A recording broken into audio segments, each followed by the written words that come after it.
Hermanos, Dios los bendiga en esta noche.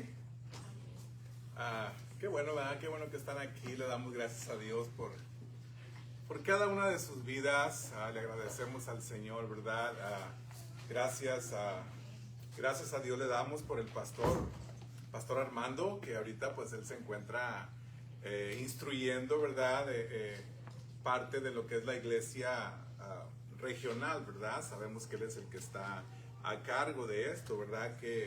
Pues qué privilegio, ¿verdad? De parte del Señor poder servir no solamente en su congregación, sino que ser parte de la instrucción en las demás iglesias. Y pues damos gracias al Señor por cada una de sus vidas, ¿verdad? Sabemos que la inclemencia del tiempo, ¿verdad? Las tormentas el día de hoy, y pues aquí estamos, hermanos, para aprender de la palabra de Dios, no irnos como entramos, sino que esta noche, ¿verdad? Prepare su corazón, prepare su espíritu, porque vamos a ser instruidos, hermanos, en la palabra.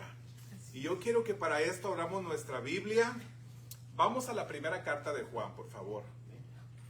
Primera de Juan, vamos al capítulo 5, al último capítulo de la primera carta del apóstol Juan. Así que me lo indican ahí cuando lo tengan, por favor, para dar inicio con la lectura. Dice la palabra así, de esta manera. Primera de Juan, capítulo 5, versículo, vamos a comenzar desde el 13. Dice la escritura así: estas cosas os he escrito a vosotros que creéis en el nombre del Hijo de Dios, para que sepáis que tenéis vida eterna, y para que creáis en el nombre del Hijo de Dios.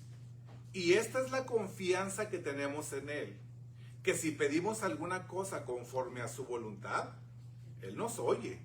Y si sabemos que Él nos oye en cualquiera cosa que pidamos, sabemos que tenemos las peticiones que le hayamos hecho. Si alguno viera a su hermano cometer pecado que no sea de muerte, pedirá y Dios le dará vida. Esto es para los que cometen pecado que no sea de muerte. Hay pecado de muerte, por el cual yo no digo que se pida. Toda injusticia es pecado, pero hay pecado no de muerte. Sabemos que todo aquel que ha nacido de Dios no practica el pecado, pues aquel que fue engendrado por Dios le guarda, y el maligno no le toca. Sabemos que somos de Dios y el mundo entero está bajo el maligno. Pero sabemos que el Hijo de Dios ha venido y nos ha dado entendimiento para conocer al que es verdadero, y estamos en el verdadero, en su Hijo Jesucristo. Este es el verdadero Dios y la vida eterna. Hijitos, guardaos de los ídolos. Amén. Amén. Vamos a tomar nuestro lugar en esta tarde, y hermanos, dispongamos nuestro corazón, dispongamos nuestro espíritu para la enseñanza que el Señor nos tiene en esta noche. Fíjense, yo no sé si ustedes se acuerdan, si yo les digo el 2020, el COVID, ¿verdad? El 2020, el COVID, ¿verdad? La cuarentena y todo eso, ¿no? Pues fíjense que una de las emociones más fuertes durante la cuarentena fue la incertidumbre. El no saber qué es lo que va a suceder mañana. Y con esa incertidumbre, pues vino la ansiedad, la depresión, vino la tristeza, la frustración, y ¿por qué no? No van a negar que hubo hasta miedo en las personas, ¿verdad? Como que hubo un temor, hubo un miedo sin saber qué es lo que va a suceder. Y es que miren, vivir, hermanos, sin estar seguro de lo que realmente es importante para nuestras vidas, es difícil vivir así. Por ejemplo, uno de ustedes quizá viva en un país donde ese país no es seguro, donde no hay una seguridad política, una seguridad física, y donde no existe una seguridad económica. Porque quizá usted puede estar en su trabajo, ¿verdad? En su trabajo laboral, pero no sabe si va a estar ahí el día de mañana. No sabe si algo va a colapsar. Y no me va a negar también que también causa incertidumbre, hermano, cuando usted como matrimonio, usted no sabe si su pareja realmente lo ama. Qué incertidumbre, ¿no? Vivir de esa manera. Pero ¿saben que la peor de las dudas que un ser humano puede experimentar es la inseguridad existencial? ¿Qué quiero decir con eso? Las preguntas, grandes preguntas existenciales, ¿verdad? ¿Quiénes somos? ¿Para dónde vamos? ¿Qué hay después de la muerte? ¿Para qué existimos? ¿Por qué el bien? ¿Por qué el mal? O sea, son preguntas importantes, son preguntas existenciales. Y no saber qué es lo que, no saber qué es lo que nosotros, quiénes somos, para dónde vamos, qué hay después de que nosotros demos nuestro último suspiro. Pues saben que ante estas dudas existenciales, la humanidad todo el tiempo ha buscado la seguridad en lo que las religiones a ellos les aseguran. Las religiones, cualquier religión asegura ser el camino. Asegura ser el camino de la felicidad, pero lamentablemente a través de la historia de la humanidad, las religiones han fallado, las religiones han fracasado. Así que, en el contexto de esta carta, ¿verdad? Del apóstol Juan, nosotros vemos que dentro de la iglesia habían surgido grupos, ¿verdad? Grupos que se habían levantado enseñando doctrinas diferentes a las escrituras. Y por lo tanto, estas doctrinas, al ser diferentes al evangelio, esas doctrinas estaban haciendo dudar a muchas personas. Estaban llenándolos de incertidumbre.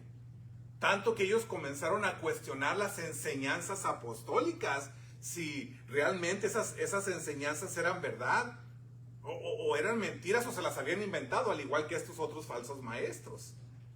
Entonces, miren, después del COVID, después de la cuarentena, no me van a dejar mentir ustedes, pero muchas personas dejaron de congregarse. ¿Por qué? Es que todo eso que causó esa incertidumbre, ellos pensaron, bueno, ¿debemos seguir en la iglesia o no? ¿Esto va a terminar de esta manera o qué es lo que va a pasar? Realmente, si Dios es un Dios de amor, un Dios de gracia, un Dios de misericordia, un Dios bueno, y Dios permite que millones y millones, porque hasta 30 millones de personas perecieron con esto del COVID. Entonces, muchas personas empezaron a dudar si Jesús realmente era Dios o no.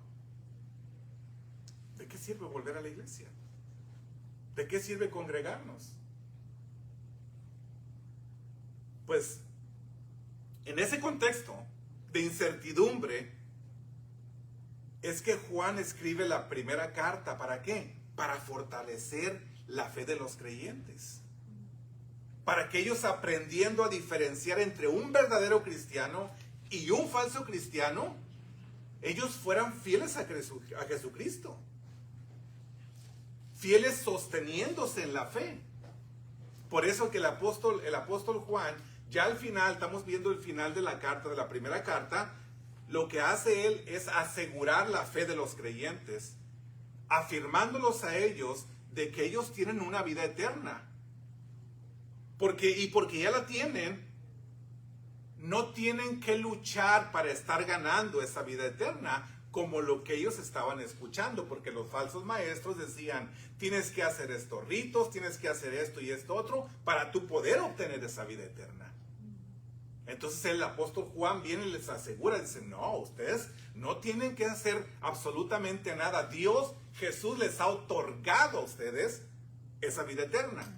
Entonces, si ellos estaban seguros de esos, ellos también el apóstol Juan les dice, ¿saben qué? Dios, aparte de eso, les ha dado regalos junto con esa vida eterna. Así que el objetivo, hermanos, de la carta es que, o de esta tarde más bien, es convencernos de que si tú has creído en Jesucristo, entonces tú puedes estar seguro también de los regalos que Dios te ha otorgado junto con tu salvación. Así que uno de los objetivos, ¿verdad?, de esta tarde, que lo que vamos a hablar, es de que tú tienes que estar seguro de que tú tienes vida eterna. Otra cosa que tienes que estar 100% seguro es de que Dios te oye favorablemente tus oraciones, en base a lo que leímos hace unos minutos. En tercer lugar, es que tú puedes estar seguro de que tú serás preservado hasta el final en esta carrera de la fe. Y que tú llegarás como vencedor, porque en Cristo dice la palabra que ya somos más que vencedores. Así es. Y es que la preservación del cristiano es Jesús. Él dijo que Él iba a estar con nosotros todos los días de nuestra vida. El Espíritu Santo, Dios, mora en nosotros. Entonces, Él nos preserva. Y en cuarto lugar, debemos de estar seguros de que Jesús es Dios. Porque yo les puedo preguntar, bueno, hermanos, ¿ustedes saben que Jesús es Dios? Y ustedes dicen, sí, amén, hermanos, sabemos que Jesús es Dios. Ok, ¿dónde lo dice en la Escritura? Y ahí empezamos a patinar, ¿verdad? Sí sabemos que Él es Dios. Hemos experimentado el favor, la misericordia, la gracia, el amor de Dios. Pero si aquí una persona que no conoce el Evangelio viene y te pregunta, y bueno, ¿y dónde dice? Dime dónde dice. Miren, si ustedes notan lo que comenzamos a leer, dice la palabra, nosotros vemos una frase, una palabra que se repite es para que sepáis o saber, es una palabra que se repite durante estos versículos que estuvimos leyendo, ¿ok? Versículo 13, miren lo que dice. Dice, estas cosas os he escrito a vosotros que creéis en el nombre del Hijo de Dios. ¿Para qué? Para que sepáis que tenéis vida eterna y para que creáis en el nombre del Hijo de Dios. Algo que debemos notar es que esta carta está escrita a creyentes, ¿eh? Esta carta está escrita a cristianos. Porque acordémonos nosotros cuando Juan escribió el Evangelio. Al final del Evangelio, él revela que el Evangelio fue escrito para los incrédulos, que para que ellos, creyendo en el testimonio de Jesús como el Cristo, reciban por la fe la vida eterna. Ok, pues nosotros en estas cartas vemos que Juan ya no le está escribiendo a incrédulos. No, él está escribiendo a aquellos que fueron convertidos por el Evangelio que les fue predicado. Aquellos que se convirtieron en base a la gracia y a la fe, ¿verdad? Entonces Él les está escribiendo a ellos para fortalecerlos y recordarles que sepan que ellos ya tienen vida eterna. Él los está afianzando en esa fe, hermanos. Que sepan que ellos tienen vida eterna. Ahora, la frase, cuando Él dice para que sepan que tienen vida eterna, la frase vida eterna no solo se refiere al tiempo que dura esta vida, ¿no? Sino que se refiere a la relación que nosotros ahora tenemos con Cristo. Y es que el lenguaje aquí del apóstol Juan, tener vida eterna, significa tener comunión íntima con Dios. Eso es lo que significa. Así que en virtud de nuestra unión con Cristo, tener vida eterna es intimar con Él. Porque miren, recordemos lo que dice la palabra en el Evangelio de Juan. Juan 17, escuche esto, ustedes conocen este versículo, Juan 17, 3. Y esta es la vida eterna. ¿Cuál es la vida eterna? Que te conozcan a ti, el único Dios verdadero, y a Jesucristo, a quien has enviado. Esa es la vida eterna. Que conozcas, que tengas esa intimidad. Entonces, si algo de lo que está diciendo, que está asegurando el apóstol Juan, es que porque nosotros somos hijos de Dios, tenemos esa vida eterna, tenemos esa comunión con Él. Entonces, la vida eterna, hermanos, no es una promesa futura. ¿Ok? Cuando Jesús nos dice y Dios nos dice que Él nos da vida eterna, no es una promesa futura, sino que es una herencia que debe de ser disfrutada desde hoy, desde el presente. No es que tendremos, no, ya la tenemos. Ya la tenemos, la vida eterna. Ahora, ¿cuáles son algunos de los privilegios, verdad, o regalos que Dios nos ha dado por tener esa comunión con Él? Bueno, pues al saber que nosotros tenemos esa vida eterna, podemos estar seguros de que Dios nos oye. Porque nosotros intimamos con Dios, tenemos esa intimidad con Él, entonces nosotros podemos tener esa seguridad de que Dios nos escucha, dice la palabra, y esta es la confianza que tenemos en Él, que si pedimos alguna cosa conforme a su voluntad, Él nos oye. Y si sabemos que Él nos oye en cualquiera cosa que pidamos, sabemos, otra vez la palabra, sabemos, esa seguridad, sabemos que tenemos las peticiones que le hayamos hecho. Entonces, ¿qué es lo que está diciendo la palabra aquí, hermanos? La Biblia está diciendo que aunque nosotros somos pecadores, por gracia de Dios, Él nos oye. Y Él favorablemente nos responde, y Él favorablemente nos comprende. Pero ¿de dónde viene esa confianza de pedirle a Dios? De conocerle. De ahí viene la confianza, de conocerle, de conocer su voluntad. Miren, la característica, hermanos, principal de toda oración cristiana es que la voluntad de quien ora, debe de coincidir con la voluntad de Dios. Y Dios lo cumple, si nos ponemos de acuerdo con el Señor. Entonces Juan no está enseñando que la oración, o él nos está enseñando, Juan nos está enseñando que la oración no es una lucha por convencer a Dios, sino que la oración es una respuesta a su voluntad. Y es que miren, entre más intimidad tengamos nosotros con Dios, será mayor nuestra armonía con Él. Vamos a conocer nosotros su voluntad. Por lo tanto, eso, al conocer su voluntad, eso va a generar más confianza de pedirle que se cumpla esa voluntad. Señor, tu voluntad.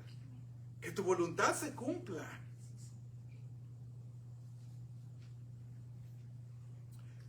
Miren, el poder de la oración no está en rebajar los deseos de Dios a los nuestros. El poder de la oración no está en rebajar los deseos de Dios a los nuestros, sino en elevar nuestros anhelos a su voluntad. Y miren lo que dice Juan en su evangelio, Juan 15,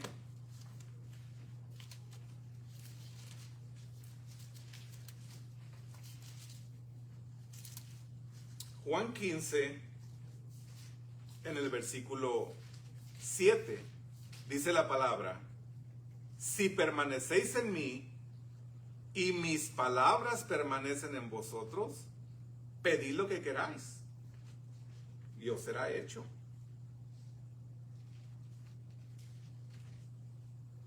Tú pide lo que queráis, pide lo que quieras y te será hecho.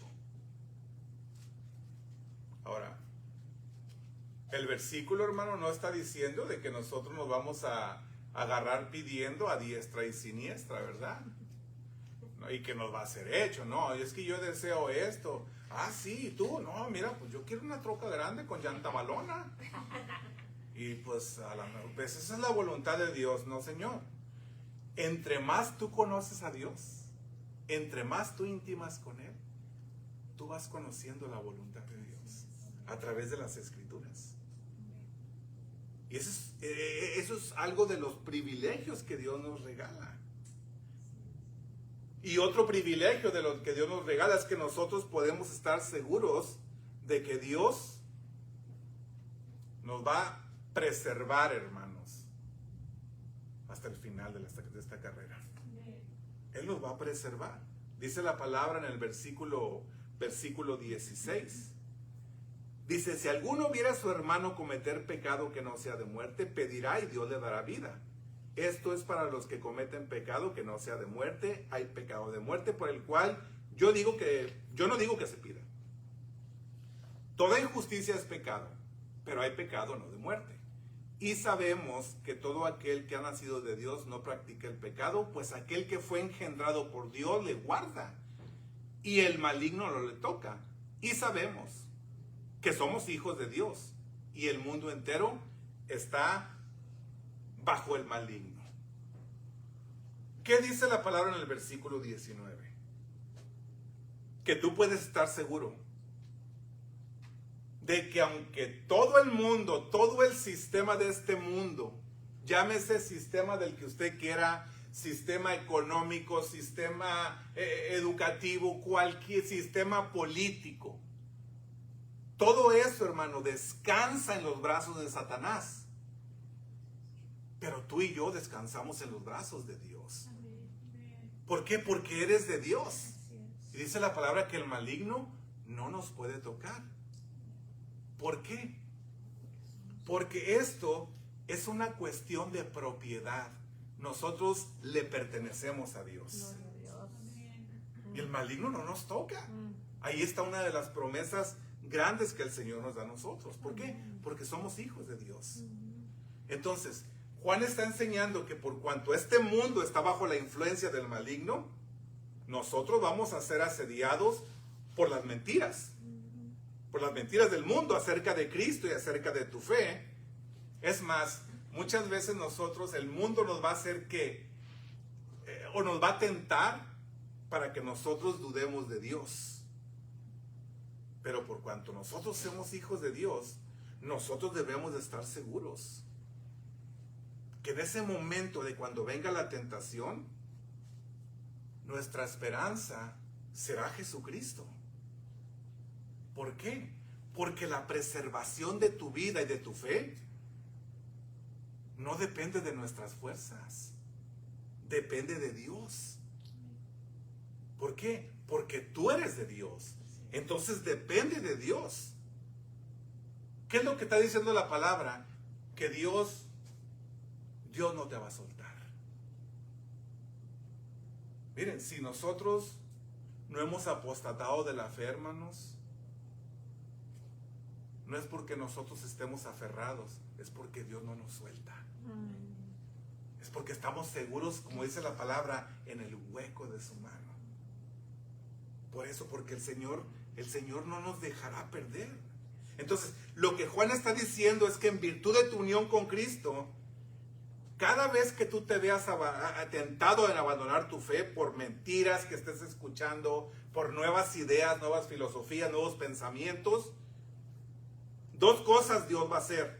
¿Qué dice el versículo 16? Dios dice que no sea de muerte, pedirá y Dios le dará vida. Dios le dará vida.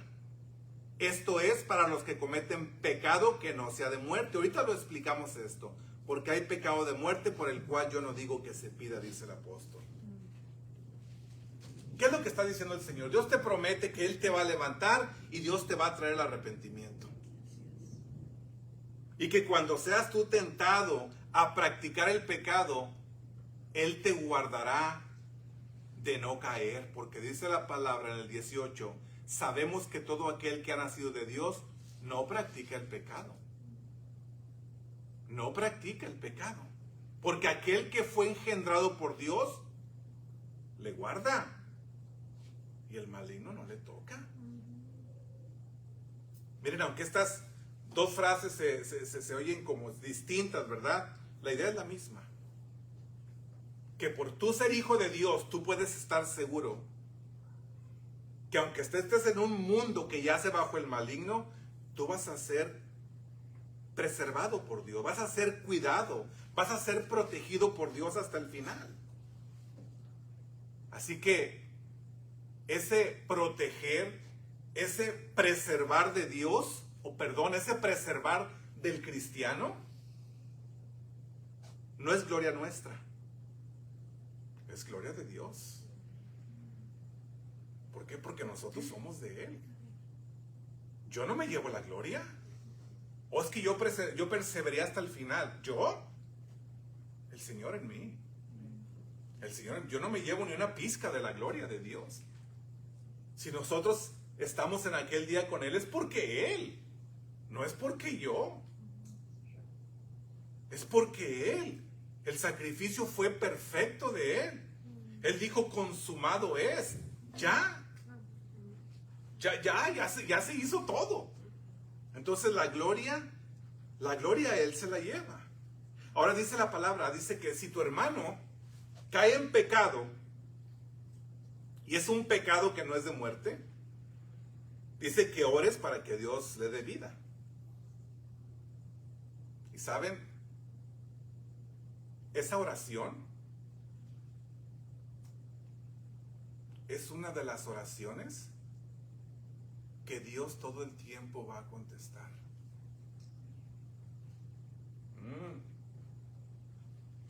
¿Por qué? Porque va de acuerdo a la voluntad de Dios. Ora por tu hermano que cayó. Esa oración sí la va a contestar Dios, porque va de acuerdo a la voluntad de Dios. Dios no quiere que ninguno se pierda, sino que todos procedan al arrepentimiento. Así que si alguien se aparta, alguien conocido tuyo se aparta, búscalo, hermano. Órale a Dios, pide al Señor. Y esa oración te va a ser contestada. Pero luego dice también, no hay que orar por aquellos que cometen pecado de muerte. ¿Qué será esto? Vamos a aclararlo. Entonces, aquí está enseñando, aquí el apóstol Juan, que hay pecados de muerte y pecados que no son de muerte. ¿A qué se estará refiriendo aquí el apóstol Juan? Miren, Juan se está refiriendo, hermanos, acerca de lo que en el Antiguo Testamento se le llamaba o se le llama pecados involuntarios y pecados voluntarios. Pecados intencionales y pecados no intencionales. Recordemos que todo el sistema de expiación que aparece en el Antiguo Testamento era para perdonar pecados no intencionales. Todo el sistema de expiación, un sistema que Dios inventó, el sistema de expiación, ¿verdad? Fue para perdonar pecados involuntarios. Mientras que los pecados voluntarios o los pecados deliberados, aquellos pecados que las personas quieren cometer por el simple hecho de rebelarse contra Dios, dice la palabra que esos no eran perdonados por el sistema de expiación. No cualquier pecado era, hermano. Si tú continuabas pecando y rebelando en contra de Dios, el sistema no cubría el sistema de expiación, no cubría esos pecados. Nada más cubría los pecados involuntarios, aquellos pecados inintencionales, ¿verdad?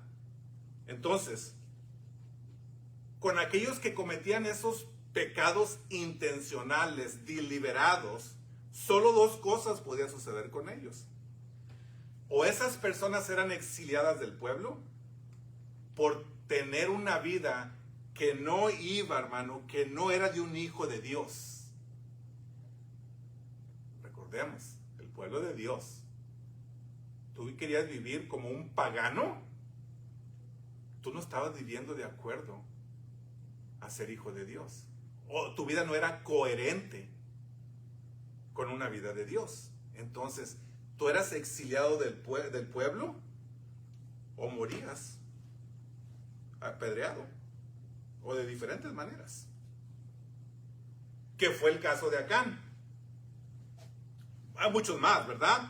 Pero fue el caso de Acán, que cuando caen los muros de Jericó, él toma del anatema.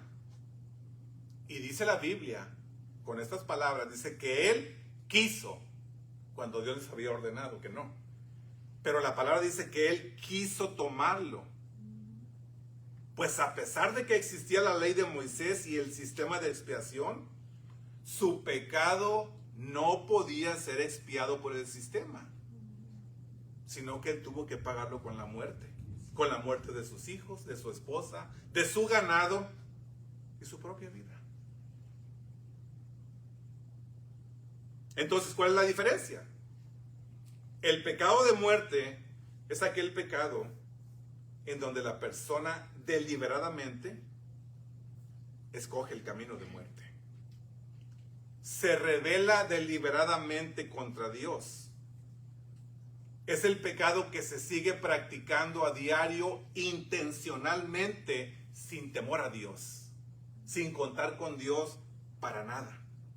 Mientras el pecado no intencional es aquel pecado que tú cometes siendo tentado, que tú cometes por tu debilidad, caes, pero no se considera un pecado de muerte. ¿Por qué? Porque ese pecado no es una práctica. No es una práctica. Tú no estás habituado a ese pecado. Tú no te estás rebelando en contra de Dios. Por lo tanto, es un pecado no de muerte que puede ser perdonado. Obviamente, cuando vienes en arrepentimiento al Señor. Por eso dice el versículo 18. Sabemos que todo aquel que ha nacido de Dios no practica el pecado.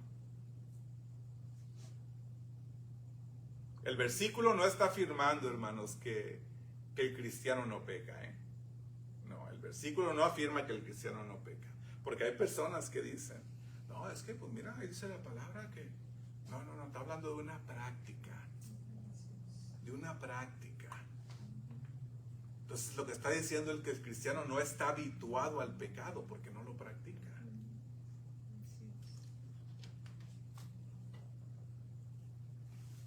Por eso cuando un cristiano caiga, en lugar de hacer leña con él, con el árbol caído, oremos por él, hermano. Oremos por él, oremos por ella. ¿Por qué? Porque la voluntad de Dios es rescatar sus vidas. Así que esa oración sí le va a ser contestada de parte de Dios. Saben que este texto nos enseña cosas bien valiosas, hermanos, para la iglesia. En primer lugar, que nosotros debemos de dar gracias a Dios porque no somos del maligno.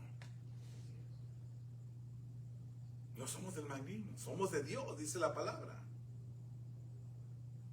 Demos gracias a Dios que Él estorba nuestro pecado. ¿Cómo, pastor? A través del Espíritu Santo que mora en nosotros. Él estorba nuestro pecado. Nos protege de abandonar la fe. Y otra cosa que nos enseña el texto es que así como Dios nos guarda y nos protege, la iglesia, escuchemos iglesia, la iglesia está llamada a ser guarda del hermano que cae. No seamos como Caín, que dijo, ¿acaso yo soy guarda de mi hermano? Y ya lo había matado. No, no seamos así. La iglesia está llamada a ser guarda del hermano. Y también nos enseña que es posible aún para el cristiano verdadero pecar, ¿verdad? Con pecados que no llevan a muerte. ¿Qué quiero decir con eso? Que puede haber días en que las batallas, hermanos, son bien difíciles. Estamos en una lucha constante.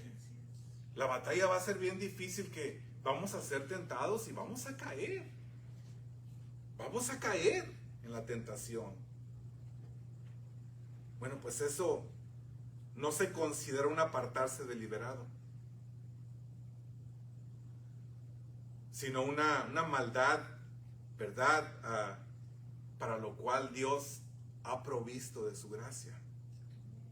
Por eso dice la palabra que Dios, si tú oras por el hermano, aquel que ha caído, que no ha cometido pecado de muerte, dice la palabra que Dios le dará vida. Dios le dará vida. Por eso cada vez que nosotros pequemos, todos los días, de cada rato, ¿verdad? Debemos de ser prestos nosotros de confesar nuestros pecados a Dios en arrepentimiento. Y ahí venimos otra vez. Y ahí venimos otra vez. El Señor es justo. El Señor es pronto.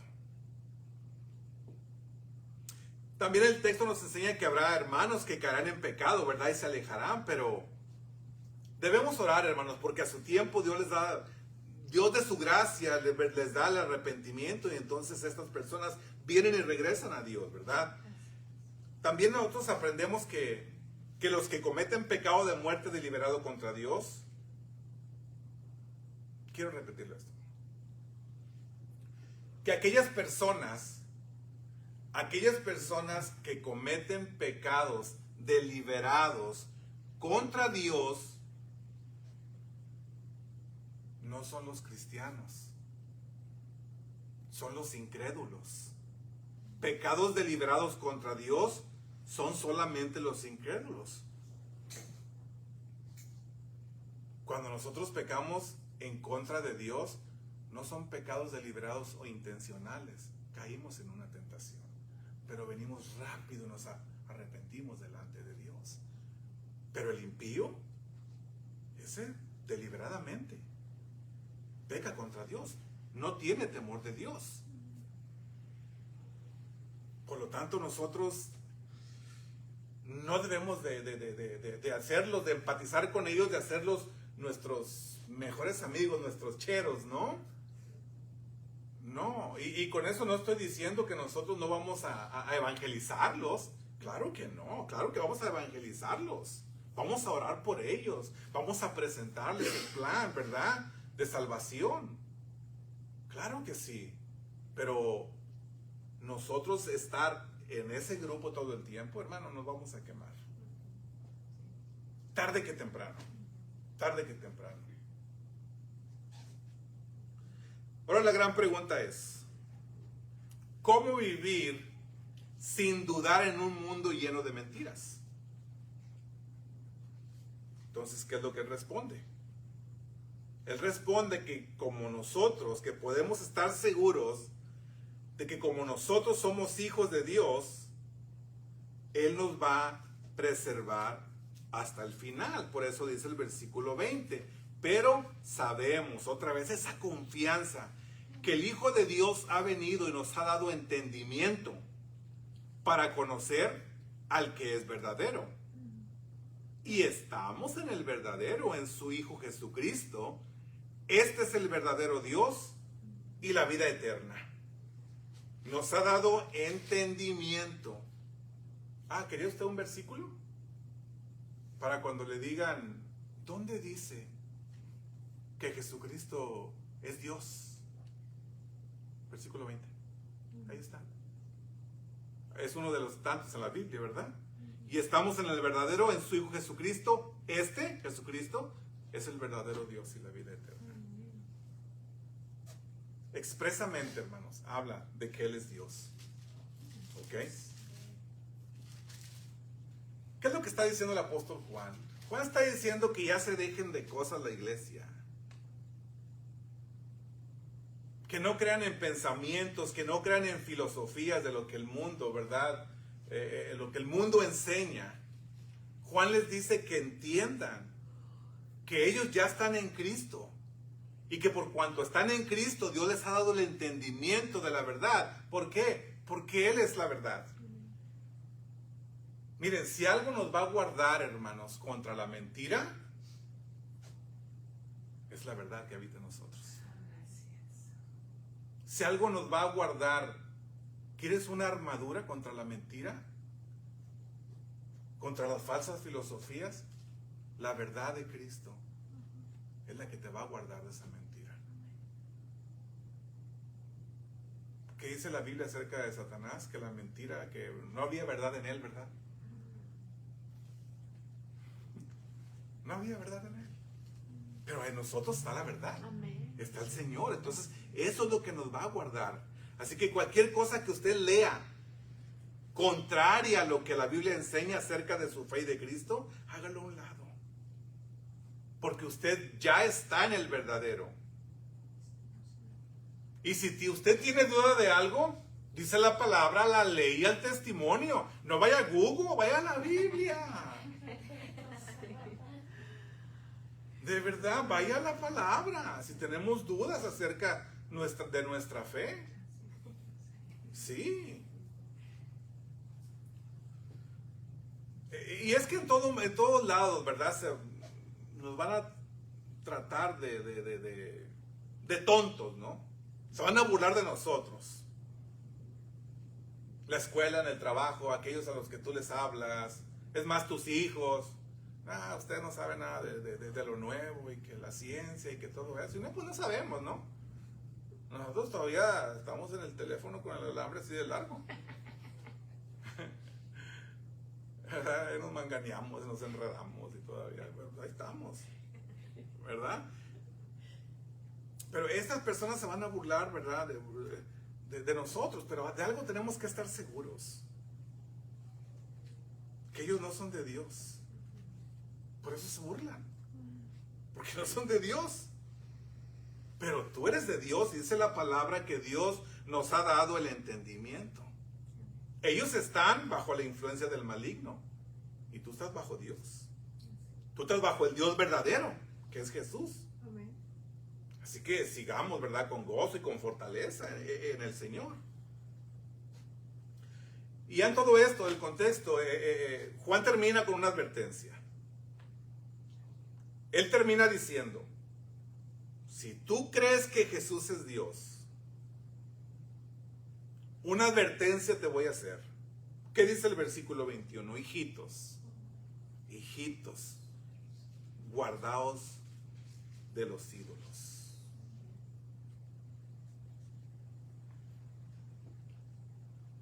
Obviamente,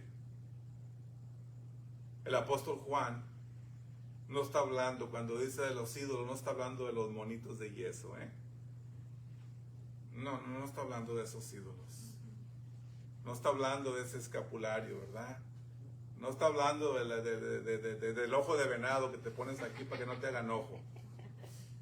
Y no sé qué más para que no se te caiga la mollera y que no sé qué, ¿verdad? No está hablando nada de eso, hermano. Juan, ¿saben a qué le llama ídolo? A todo aquello que se desvía acerca de quién es Dios. Cualquier idea que usted tenga de Dios que no sea la bíblica, cualquier idea que usted tenga que no sea de Dios, que no sea la bíblica, que no sea el Jesús de la Biblia, esa imagen usted se la ha inventado.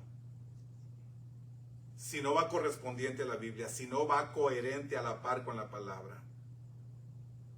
Eso va a ser un ídolo muy peligroso para usted. Muy peligroso. Y podemos poner ejemplos. Por ejemplo, volvamos al tiempo del 2020, ¿verdad? El tiempo de que terminó el COVID. Las iglesias se abrieron. Se acabó todo aquello de estar nada más 10 personas en el templo, o estar a 6, 8 pies, ¿verdad? Con las máscaras y con todo eso. ¿Ok? Bueno, la iglesia se abre. Y tú dices, bueno, ¿será bueno volver? O sea, regresaré a la iglesia, pero voy a orarle al Señor para ver qué el Señor me dice. Para que el Señor lo ponga en mí, para que el Señor me hable, si debo de congregarme a la iglesia o no. ¿Usted cree que eso va de acuerdo a las Escrituras? Ahí tú ya formaste un ídolo. ¿Y saben cuál es ese ídolo? Tú ya te hiciste un Dios falso. Tú ya no estás creyendo lo que dice la palabra. Tú estás creyendo algo que tú te has levantado un concepto en ti. A lo mejor Dios quiere que nada más vea el mensaje por Facebook. Así lo hemos estado haciendo por los últimos 6 meses. A lo mejor nada más por Facebook. A lo mejor quiere el Señor así. Hermanos, ¿quién le dijo que eso es congregarse? Eso no es congregarse. Entonces ya te has hecho un Dios falso. Un Dios que tú has hecho a tu medida, a tu imagen. Y que tú dices, yo necesito que me hable sentimentalmente para convencerme, para que Dios me convenza de que yo tengo que congregarme. Por favor, por favor. ¿Qué nos dice el Dios de la Biblia? Bueno, Dios ya nos dijo. ¿Qué dice la palabra en la carta, en el libro, la carta a los Hebreos? ¿Qué dice en el capítulo 1? Los Hebreos.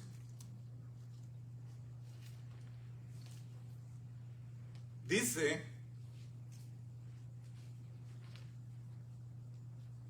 Dios, habiendo hablado muchas veces, pero tú quieres que te hable, ¿verdad? Dice la palabra, Dios habiendo hablado muchas veces y de muchas maneras en otro tiempo a los padres por los profetas, en estos postreros días, en estos tiempos, nos ha hablado por el Hijo, a quien constituyó heredero de todo y por quien asimismo hizo el universo. ¿Qué es lo que dice Jesús? ¿Que no te congregues o que te congregues? Congrégate. Congrégate. Ya tenemos nosotros el testimonio de Dios. Tenemos el testimonio de Jesús. ¿Cómo vas a ser guarda de tu hermano si no estás a la par de tu hermano? Así es. ¿Cómo vas a hacer? Tienes que congregarte. Entonces, ¿cómo debo saber yo si debo de congregarme o no? Bueno, pues Dios ya nos dijo en su palabra. Y su palabra dice que no dejemos de congregarnos como algunos tienen por costumbre. Como algunos lo acostumbran. Así que, el domingo, hermano, aunque esté lloviendo, el domingo en la mañana, usted sabe que levante a su señora. Señora, te me peinas esas greñas, ¿verdad? Agarras a tus hijos y te los llevas y vámonos para la iglesia. Porque el Señor ya habló. El Señor ya habló, dijo, vámonos a la iglesia. Así que evitemos, hermano, cualquier cosa que nos desvíe del Dios de la Biblia. No inventemos un Dios. De verdad. Evitemos cualquier cosa que nos desvíe de Jesús. Evita creer cualquier falsa idea de Dios, cualquier falsa filosofía o pensamiento que se levante en contra de Dios. No te levantes imágenes. ¿Sabes quién es la imagen de Dios? Jesucristo. Él es la imagen reservada que estaba. Por eso el Señor dijo, no se hará ni imagen ni semejanza. ¿Por qué? Porque esa imagen de Dios ya estaba reservada en la persona de Jesús. Y en esa persona es que nosotros estamos seguros. Porque dice la palabra que nosotros estamos en Él. Y Él está en nosotros. por la eternidad, hermanos. Amén. Amén. Amén. Así es. Vamos a darle gracias al Señor en esta noche. Vamos a agradecerle por su palabra, por su instrucción, su exhortación, su consejo a través de las Escrituras. Señor y Padre de nuestro Señor Jesucristo, te damos las gracias, mi Dios, en esta noche. Señor, no es una casualidad que nosotros estemos aquí, Señor, reunidos. Hay un propósito al cual tú tienes para cada uno de nosotros. Tú lo conoces todo. Tú eres el Dios omnipresente, omnisciente. Tú eres el Dios todopoderoso. Y tú tienes preparado un tiempo así para cada uno de tus hijos, Señor. Para que vengamos reunidos todos juntos, Señor, ya podamos aprender de tu palabra, alabar tu nombre, glorificar tu nombre, decirte, mi Dios, cuánto te amamos, Señor. Gracias porque nos has dado la oportunidad y, Señor, esta noche queremos poner una petición delante de ti, Señor. Y es una petición en la cual tú nos has prometido que tú contestarás esa petición, esa oración que hagamos delante de ti, Señor. Y es que aquellos hermanos que han estado con nosotros, aquellos hermanos con los que quizá hayamos chocado, hayamos tenido alguna diferencia, Señor, y ellos se han apartado del camino, no permanecen.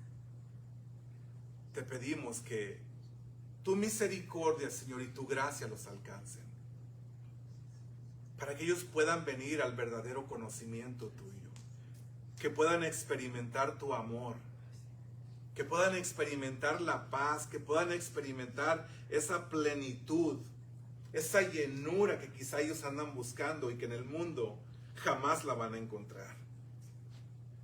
Oramos, Señor, esta noche para que tu Espíritu Santo los inquiete su espíritu, y que pronto podamos nosotros verlos en nuestras congregaciones. Sabemos que tú haces la obra. Tú eres todopoderoso. Te amamos, Señor. Te bendecimos y te damos gracias. En el nombre de Jesús. Amén.